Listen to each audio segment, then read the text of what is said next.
अस्सलामुअलैकुम, good evening. आप सबका मेरे यूट्यूब चैनल में वापस से स्वागत है। सबसे पहले दिवाली की ढेर सारी दिवाली की मुबारकबाद। आप सबको दिवाली मुबारक हो। आगे बढ़ने से पहले आज का गोल्ड सिल्वर क्रूड ऑयल देखने से पहले देख लेते हैं अगले वीक कौन कौन से मेजर डेटा है। उससे पहले अगर आपने मेरा चैनल अभी तक सब्सक्राइब नहीं किया है तो अभी लाल सब्सक्राइब का बटन दबाकर सब्सक्राइब कर लीजिए और बेल आइकन को क्लिक करना ना भूलें। ये मंडे के डेटा है।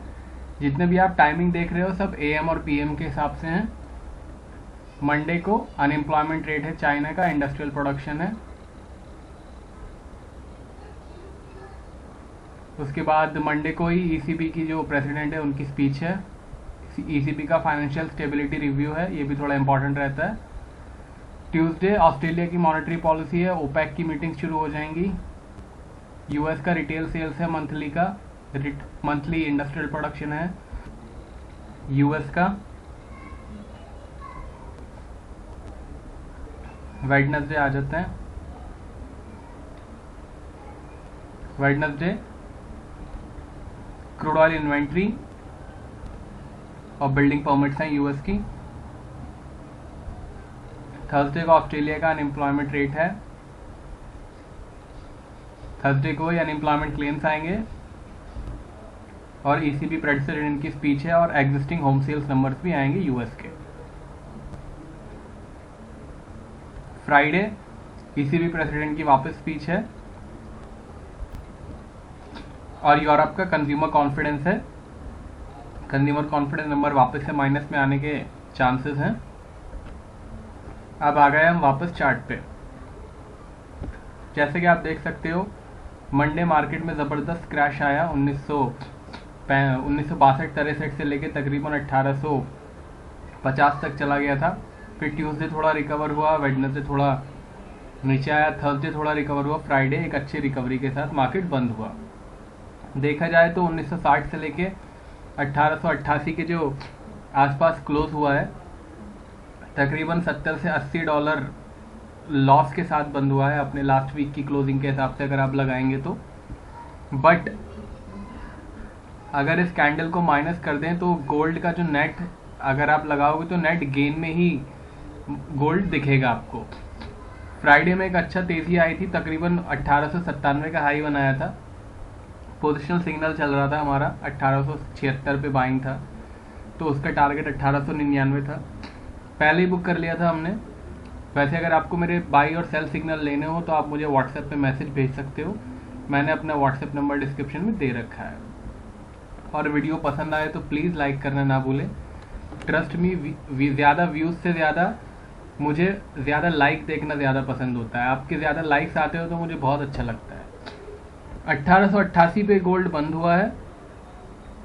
अभी भी गोल्ड जो है अगर देखा जाए तो पॉजिटिव जोन में ही है। लास्ट वीक हमारी जब बात हो रही थी 1960 के आसपास क्लोजिंग था, तभी भी मैंने आपको बताया था एक सपोर्ट है गोल्ड में 1845 के आसपास का, माफ़ कीजिएगा 1860 का सपोर्ट था हमारा। 1860 के आसपास भी क्लोजिंग हुई नहीं है, जैसे कि आप देख सकते हो। हमारा लास्ट वीक का रेजिस्टेंस जो मैंने अपने वीडियो में दिया था वो 1860 का था। ये देखिए क्लोज 1870 दिखा रहा है। लो ज़रूर 1850 का इसमें दिख रहा होगा आपको, लेकिन क्लोज 1870, ये वाला 1867, ये 1865 क्लोज, 1875 क्लोज और 1888 क्लोज। जैसे कि अगर आपको याद होगा तो मैंने बोला था 1860 के नीचे क्लोजिंग होती है तो ज़बरदस्त एक सेलिंग आ सकती है और वापस से 1800 जा सकता है। लेकिन गोल्ड ने 1850 टेस्ट करने के बावजूद हमारा 1860 का सपोर्ट नहीं तोड़ा जो लास्ट वीक मैंने आपको दिया था। इस वीक भी सपोर्ट ऑलमोस्ट सेम ही है, मतलब 1860 तो नहीं है, बट अभी मैं सपोर्ट आपको दूंगा। लेकिन अभी एक थोड़ा सा आप नेक्स्ट वीक का समझ लेते हैं।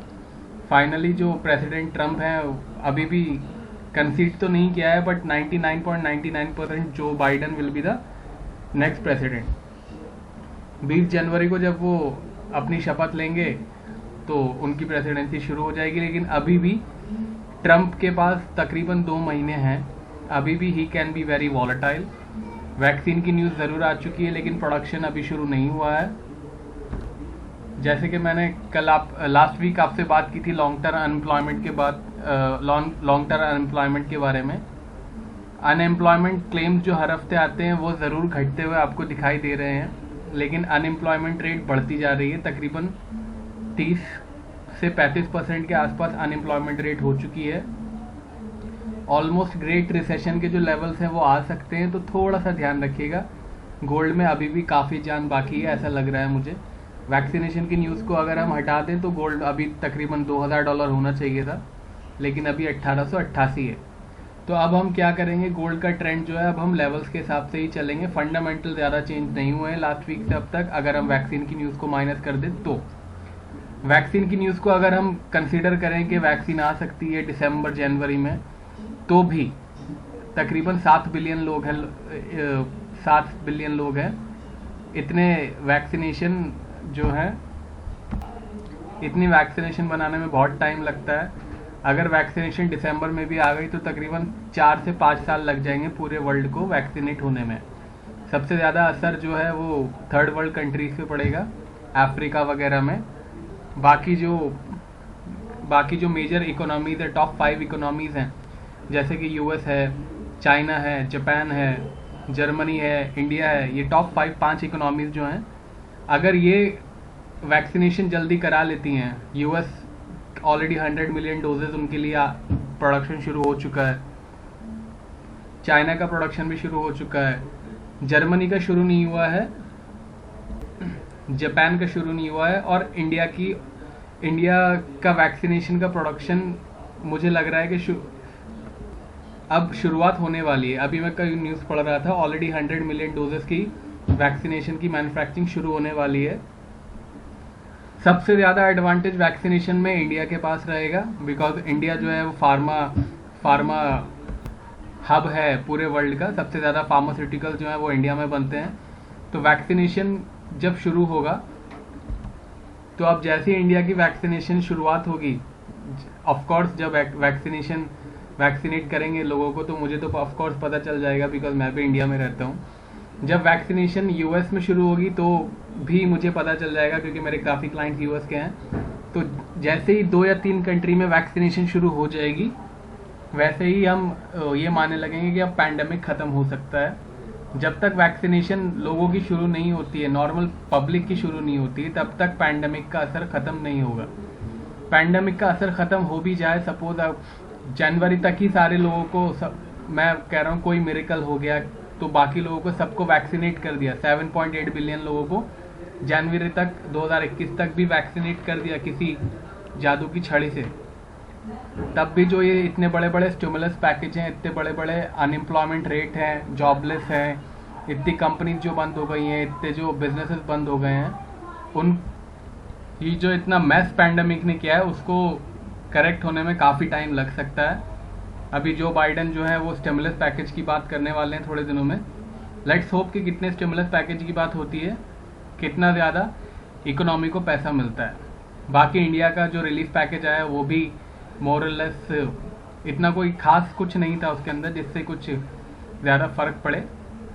बट येस, अगर वैक्सीनेशन आ भी गई, जैसे कि लास्ट वीक न्यूज़ आई थी कि भाई वैक्सीनेशन 90% आ गई है, वो आ भी गई तो भी अभी काफ़ी टाइम लगेगा मार्केट को और इकोनॉमीज़ को रिकवर होने में। अब आते हैं टेक्निकल बात पे। सबसे मस्त बात, डबल बॉटम बना है गोल्ड में, तो ध्यान रखिएगा सेलर्स को बहुत परेशानी हो सकती है जब तक 1840 के नीचे क्लोज नहीं होता है। तब आज का सपोर्ट भी यही है,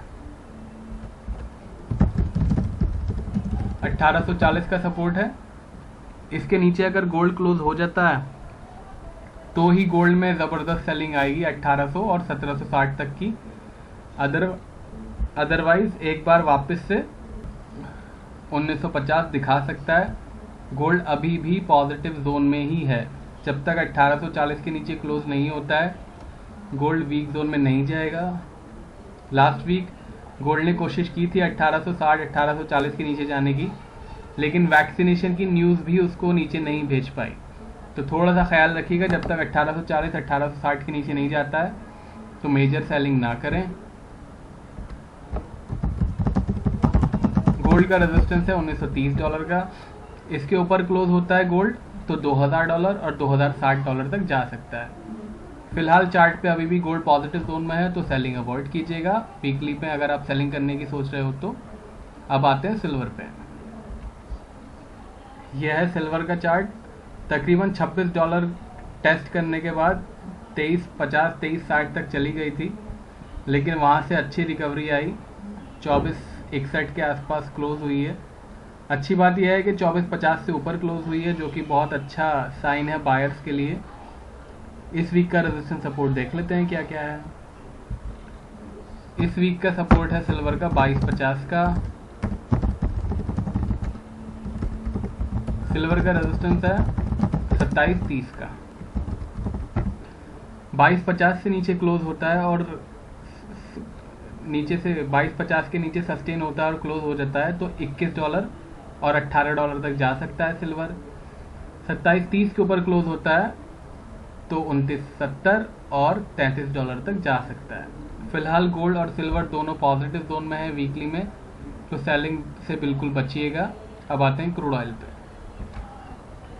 यह है क्रूड ऑयल का चार्ट। पैंडमिक वैक्सीनेशन की न्यूज़ के बाद ज़बरदस्त इसके अंदर तेज़ी आई थी और ज़बरदस्त इसने ट्रेंड पार किया था, लेकिन ट्रेंड चेंज करने के बाद सस्टेन नहीं कर पाया मार्केट। रेजिस्टेंस सपोर्ट देख लेते हैं इस वीक का क्या क्या है। क्रूड ऑयल का रेजिस्टेंस रहेगा इस बार का 45.20 का। क्रूड ऑयल का सपोर्ट थोड़ा सा नीचे है, इतनी बड़ी कैंडल बनी थी उसकी वजह से। 35.30 का सपोर्ट है, इसके नीचे क्लोज होता है तो $30 और $27 तक जा सकता है। 45.20 के ऊपर क्लोज होता है तो 48.50 और $51 तक जा सकता है। वीडियो पसंद आए तो लाइक करें और शेयर करें। कोई भी आपकी क्वेरी हो या कोई भी आप कुछ मुझसे पूछना चाहते हो तो नीचे कमेंट सेक्शन में पूछ सकते हैं। मैं टेलीग्राम चैनल पे भी लाइव मार्केट के अपडेट देता हूँ। टेलीग्राम चैनल का लिंक डिस्क्रिप्शन में दे रखा है। टेलीग्राम बैंड है आपकी कंट्री में तो आप मुझे ट्विटर पे फॉलो कर सकते हो। मंडे टू फ्राइडे में 2 वीडियो अपलोड करता हूँ, एक इस चैनल पे और एक इंग्लिश चैनल पे। इंग्लिश चैनल का लिंक डिस्क्रिप्शन में दे रखा है। चलिए अब मिलेंगे वापस से मंडे, तब तक के लिए टेक केयर, बाय बाय।